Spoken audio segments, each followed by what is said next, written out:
السلام علیکم۔ میں نے گھڑی پر وقت دیکھا، 2:40 ہو چکے تھے۔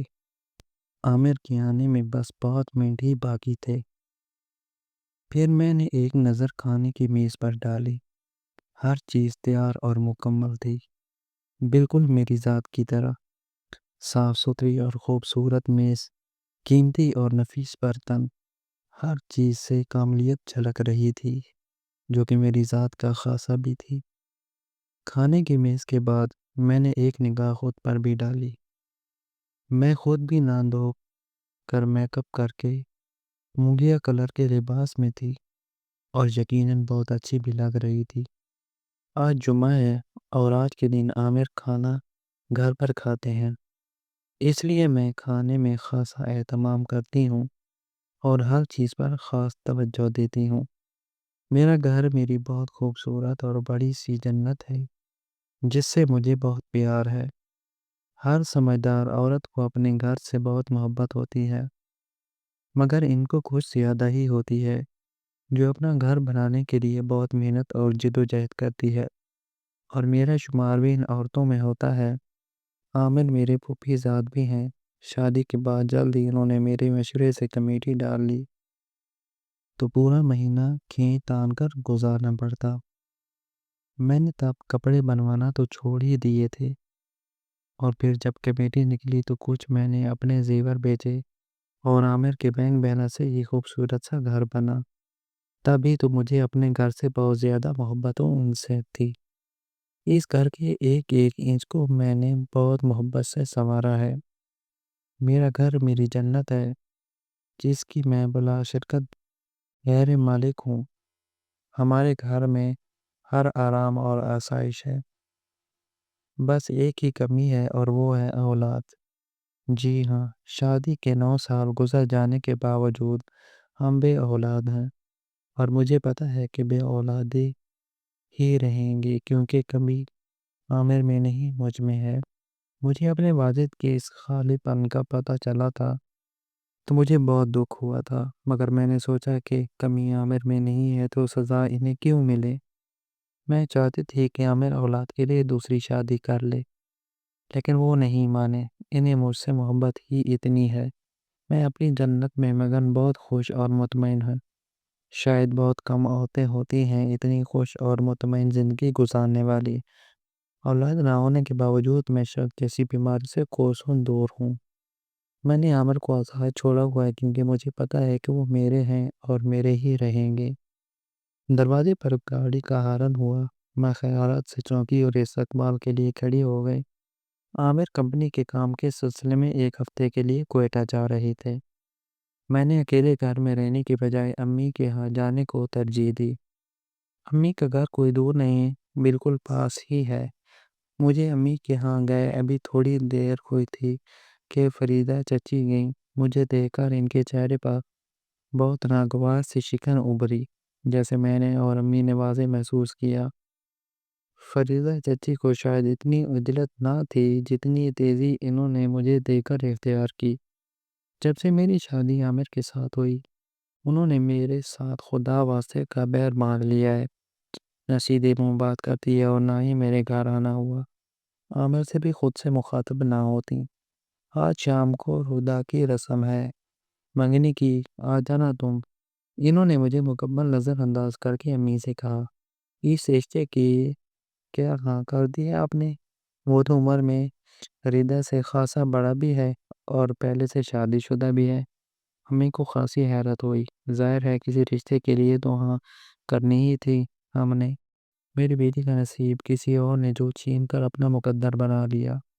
چچی تو طنزیہ جملہ اچھال کر چلتی مانی، اور میرا چہرہ اتنے واضح طنز پر لال ہو گیا۔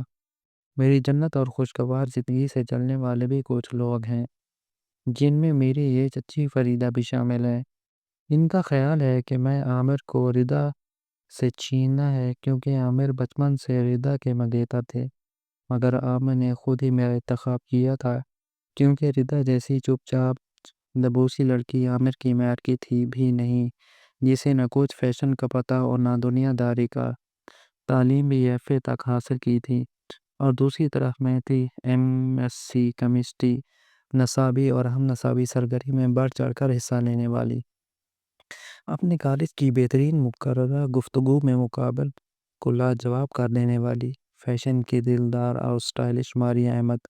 ردا تو میرا پاسنگ بھی نہیں تھی۔ جب مجھے پتہ چلا کہ ردا اور عامر کی بچپن سے بات طے ہے تو میری عجیب سی کیفیت تھی۔ عامر کی جوڑی میرے ساتھ پرفیکٹ ہوتی، ردا کہاں اس کے ساتھ چل سکتی تھی؟ اور اسی بات کا احساس میں نے عامر کو بھی دلایا کہ اپنی پسند اور معیار کے مطابق اپنا جیون ساتھی منتخب کرنا ان کا حق ہے۔ میں نے کون سا یہ کہا تھا کہ ردا کو چھوڑ کر مجھے اپنا لیں؟ وہ تو خود انہوں نے میرا انتخاب کیا کیونکہ میں ہی ان کے معیار کے مطابق تھی۔ جیسے عامر ایک شاندار انسان تھے، اسی طرح سے میں بھی تھی۔ ایک طرح سے یہ ردا کے حق میں بہت اچھا ہوا تھا۔ جس طرح کا عامر کا مزاج تھا، ردا ان کے ساتھ چل نہیں سکتی تھی۔ پھر ردا کی کیا زندگی ہوتی؟ اور میری تو بات ہی الگ تھی۔ میرے ساتھ تو عامر کی بہت دوستی تھی، ہم ایک جیسے تھے اور ایک دوسرے کے ہم مزاج بھی۔ اور پھر جب عامر نے ردا کو چھوڑ کر میرا انتخاب کیا تو چچی تو جیسے میری دشمن ہی ہو گئی تھی۔ انہیں لگتا ہے کہ میں نے ردا کے حق پر ڈاکہ ڈالا ہے، اس کا نصیب چھینا ہے۔ کیا نصیب چھیننا اتنا ہی آسان ہوتا ہے؟ ردا عامر کے نصیب میں نہیں تھی تو اس میں میرا کیا قصور؟ یہ تو خدا کی دین ہے، جسے چاہے عطا کریں۔ حالانکہ جب مجھے اپنے ماں نہ بن سکنے کا علم ہوا تو میں نے نیک نیتی سے کوشش کی کہ عامر دوسری شادی کر لے، اور اس کے لیے میرے دل میں ردا تھی۔ میں چاہتی تھی کہ عامر کو شادی کے لیے منا کر ردا کا نام لوں، وہ تو عامر شادی کے لیے مانے ہی نہیں۔ میری لاکھ کوششوں کے باوجود اگر میرے دل میں کھوٹ ہو یا میں عاصم ہوتی تو کیا میں ایسا سوچتی؟ یہ تو چچی کی جارحانہ سوچ ہے جو ابھی تک ردا کی شادی نہ ہونے کا الزام مجھے دیتی ہیں۔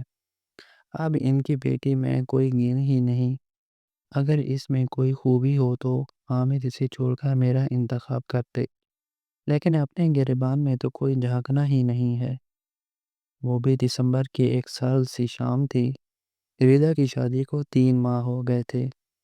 میں نے اس کی شادی میں غیروں کی طرح شرکت کی تھی۔ ظاہر ہے مجھے بلایا بھی تو غیروں کی طرح ہی گیا تھا۔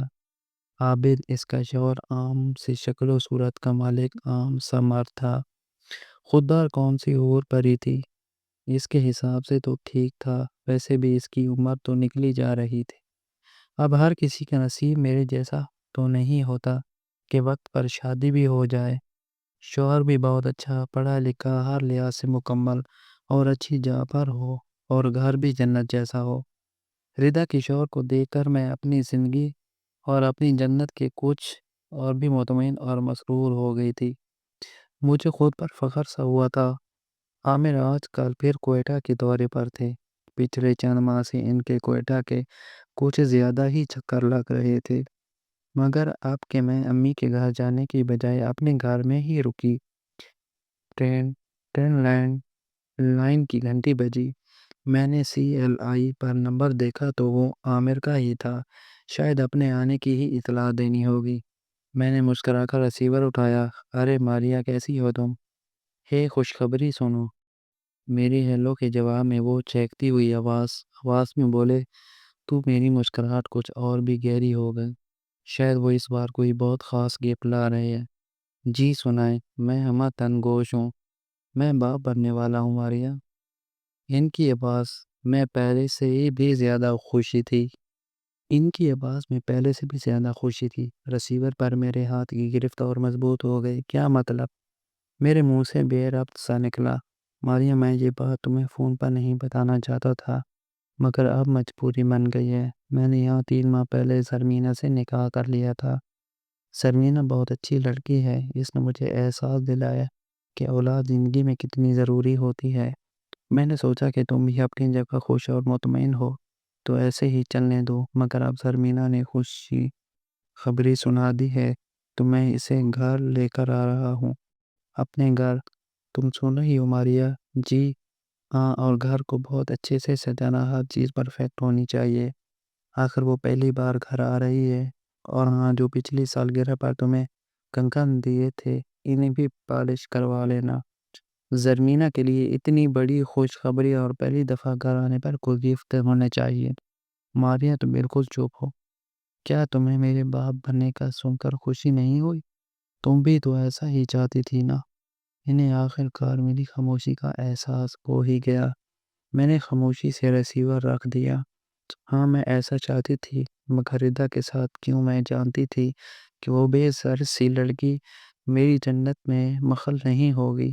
اس آنے والی سے مجھے کسی اچھائی کی امید نہ تھی۔ آنے سے پہلے ہی یہ گھر اس کا اپنا تھا اور میں کہاں تھی؟ شاید کہیں بھی نہیں۔ میں جانتی تھی کہ اولاد کی کمی عامر کو یہ قدم اٹھانے پر مجبور کر دے گی۔ اس لیے میں چاہتی تھی کہ عامر ردا سے شادی کر لے تاکہ دوسری عورت کے آنے کے باوجود یہ جنت میری ہی رہے۔ لیکن میری سری چالی مجھے پر ہی الٹ گئی تھی۔ میری خوبصورت جنت جہنم میں بدل چکی تھی۔ ایک چال تم چلتے ہو اور ایک چال اللہ چلتا ہے، اور اللہ بہترین چال چلنے والا ہے۔ جو میں نے برسوں پہلے کسی سے چھینا تھا، آج سود سمیت مجھے لوٹا دیا گیا تھا۔ ہاں، میں تو ردا اسی عامر کو چھیننا تھا، اور آج آنے والی نے عامر کے ساتھ ساتھ میری محنت اور محبت سے بنا گھر میری جنت بھی چھین لی تھی۔ خدا باقی بہت عادل ہے۔ سب کچھ چن جانے کے بعد مجھے یہ اعتراف کرنے میں آر نہیں آئے کہ میری نیت میں کھوٹ تھا۔ میں خالی دل، خالی آگے جنت اور اپنی جنم سے نکل